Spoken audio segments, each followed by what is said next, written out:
هذا هو مول الفكرة، والمؤسس ديال لعبة بابجي المشهورة هو ايرلاندي سميتو بريندان جرين وعنده 45 عام. قصته بدات فاش خلاتو مراتو طلبت الطلاق لانه كان منلقاش الخدمه اللي توالمو، وكان تابع الاحلام ديالو اللي كانت كتبان لمراتو ماشي واقعيه، وكان ما كتوكلش الخبز.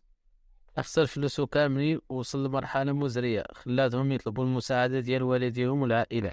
ولكن حتى الامتى مراتو هزات ولدها الصغير ومشات طلبات من المحكمه الطلاق، وفعلا تلقات وخدات الحضانه ديال الولد وبقى بوحدو ودخل في حاله فراغ وشك واكتئاب. ولكن عقلية المحارب والمقاوم اللي كانت عنده خلاته يقدر يعاود ينوض ويمارس داكشي اللي كيبغي وكيعرف يدير، وهو التصوير الفوتوغرافي والتصميم الجرافيك والعاب الفيديو. وفعلا قدر يلقى خدمة اللي باغي كمصمم جرافيكي في مشروع لعبات باتل رويال، ومن ثم طاحت عليه فكرة لعبة بابجي وبدا يخدم عليها بالموازاة مع خدمته. هادشي طبعا خاصو مجهود كبير وتركيز عالي، وقبل منهم إيمان وعزيمة ما عندها حدود، وتكون قادر تواجه الضغوط من المحيط والعائلة.